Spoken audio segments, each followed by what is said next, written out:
Hi there, and welcome to The Daily Gardener, an almanac of garden history, literature, and small botanical joys. I'm Jennifer Ebeling, and today is April 9th. April has a way of correcting us. You walk outside thinking you know what you'll find. You think the lilac won't bloom this year. You think that bed is finished. You think you've lost something for good. And then you look again. Spring rarely arrives the way we predict. It startles. It rearranges the story. It asks us to see what is actually there, not what we assumed would be. This is the part of the season when clarity begins to edge out expectation. And sometimes that clarity is a shock. Sometimes it's a relief. Sometimes it's a quiet, glowing surprise. Here's today's garden history. It was on this day in 1839 that the American botanist Joseph Trimble Rothrock was born. He was a child of Pennsylvania, born at a time when it was still draped in forest from ridge to ridge. As a young man, Joseph left home and joined the Wheeler Survey of the American West.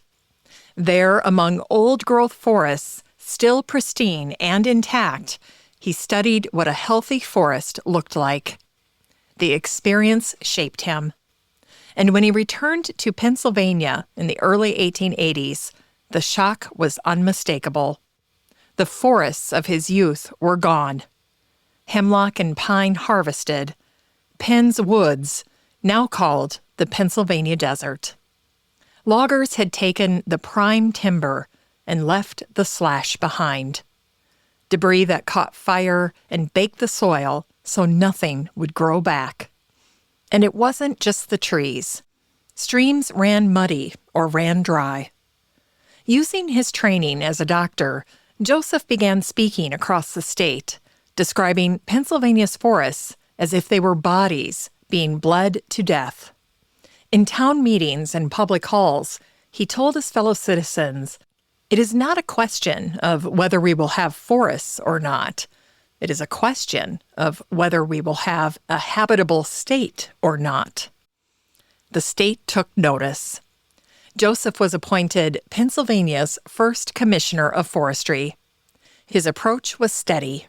He treated the land the way he treated his patients, with attention, structure, and long-term care. Fire wardens stationed along the ridges, tree nurseries raising young stock, and the creation of Mount Alto Forestry School, a place that trained both women and men to rebuild forests. Reforestation required protection and patience, tree by tree, season by season. And though the hills would not return to their former glory in his lifetime, they would not be abandoned either. By the time Joseph Rothrock died in 1922, Pennsylvania no longer treated its forests as something disposable. He had sounded the alarm and built a system, a model, to protect what remained. And it was on this day in 1900 that the British writer and botanist Phebe Lankester died. Phebe was born into a comfortable family in London. When she married the surgeon and naturalist Edwin Lankester, she found a partner who shared her appetite for science, for observation, for inquiry, and for the written work that followed. Theirs was a love match, and an intellectual one as well. And from that rare combination, a powerful household emerged. Their home became a hub for London's scientific community. Specimens lay open on the table, books stacked in corners, and proofs and manuscripts passing between hands. Edwin exchanged letters with Charles Darwin, and conversations that began on paper continued in the Lankester drawing room. Visitors arrived to debate new ideas late into the evening, and all the while, 11 children grew up under that same roof, playing alongside the sons and daughters of other scientists, absorbing inquiry as part of daily life. Many of them would go on to become accomplished in their own fields. Phoebe worked beside her husband in those years, editing, organizing, and preparing material for publication, as well as publishing her own botanical writing under the name Mrs. Lankester. It was a name the public knew. And then everything changed. Edwin died in 1874. Phoebe was 49 with 11 children. The house did not grow quieter, but the work shifted. For more than 20 years, she wrote a syndicated column under the name Penelope.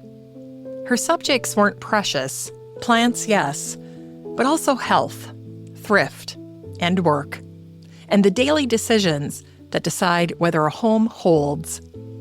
Phoebe could be practical, and she could be clever. An advertisement for one of her books called Wildflowers Worth Notice shared her prefacing question: what flowers are not worth notice? It's the kind of line that makes you look down. Not later, now. Not the showy border, not the planned bed, the ordinary edges. And Phoebe's books were all about those edges, for everyday readers and everyday gardeners, including a plain and easy account of the British ferns and the National Thrift Reader. Phoebe died in London on this day, April 9th in 1900, one day before her birthday. And if you ever think of her as only Mrs. Lancaster, remember this. She built a life out of pages. She fed a family with sentences. And she kept botany close enough to hold, right there, at the scale of a walk, and a hedgerow, and a hand that stops to point.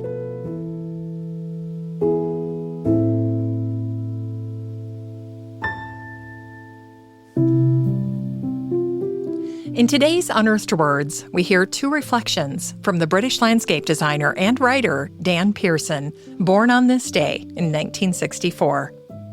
Dan grew up in Hampshire, moving between field and hedgerow, learning plants from a place before he ever learned them from books. Dan writes about gardens as something lived inside, not arranged, not imposed, but entered slowly. Dan says, we should not feel separate from nature. We are a part of it, and we need to cover our footprints. Dan also writes about the Japanese idea of wabi-sabi, the beauty of the imperfect, the fleeting, and the humble. Dan wrote, we don't need to shout at nature. We need to listen, to notice what's already singing. Dan has been speaking on behalf of nature for decades, and the garden has been speaking to us even longer. I think sometimes we just need someone like Dan to translate. It's time to grow that garden library with today's book, The Naturally Beautiful Garden by Catherine Bradley Hole. This book is part of Pressed Flowers and Garden Craft Week. It's a week devoted to books that encourage hands-on creativity and where gardens are gathered, preserved, and brought indoors. Catherine has a long eye. 18 years as a garden editor at Country Life will do that. What's lovely about her book is that it doesn't confuse natural with neglect. These gardens are not careless. They are deeply considered, and they come from many different places. Coastal gardens in Sicily, dry landscapes in New Zealand, city courtyards, woodlands, and shaded spaces, all shaped by real conditions. Drought, salt wind, too much shade. And instead of pushing against those limits, the designers work with them. Catherine writes, each one is a work of art in its own right, and each one, whether actively sought or through its planting, assists the wild creatures that make these elegant places home. That's the quiet promise of this book, that beauty and habitat do not have to be separated, and that a garden can please the eye while still making room for the rest of life. And finally, here's something sweet to ignite the little botanic spark in your heart. It was on this day in 1951 that the English writer Winifred Fortescue died. Winifred did something brave late in her life. She left England and started over on a rocky hillside in Provence in the south of France. The wind there, the mistral, can scrape a place clean. And Provence was not waiting for Winifred. It had its own rhythm, its own memory. She had to learn it. Winifred wrote about olive terraces, stone houses, and neighbors who watched first and welcomed later. And then she tells a small winter story. Her house is dressed for Christmas. A tree, not from a shop, not perfect. Her friends decorate it with what they have. Palm leaves folded into stars. Walnuts painted gold. Oyster and snail shells cleaned and saved, lit from within. And at the base, a Provençal crèche. Small plaster figures around a wax Christ child. Winifred writes that even a breath might warm him. Outside the wind, inside light. And gardeners know this moment. You think you have nothing ready, nothing prepared, and then you step outside and you realize it's all there in the garden. Abundance hiding in plain sight. The walnuts, the leaves, the quiet offerings of the season. We don't create the beauty. We simply need to see it. As we close the show today, remember, spring will not unfold according to your script. You will return to something and find it changed. You will stand in a place and see it differently than you did before. Sometimes that scene will break your heart. Sometimes it will steady you. And sometimes it will reveal beauty where you thought there was none. The garden does this again and again. It corrects our assumptions. It rewards a second look. It turns scarcity into abundance if we're willing to see it, and thank goodness for that. Because the surprises, the shocks, the recoveries, the unexpected light are what keep us coming back. Thanks for listening to The Daily Gardener, and remember, for a happy, healthy life, garden every day.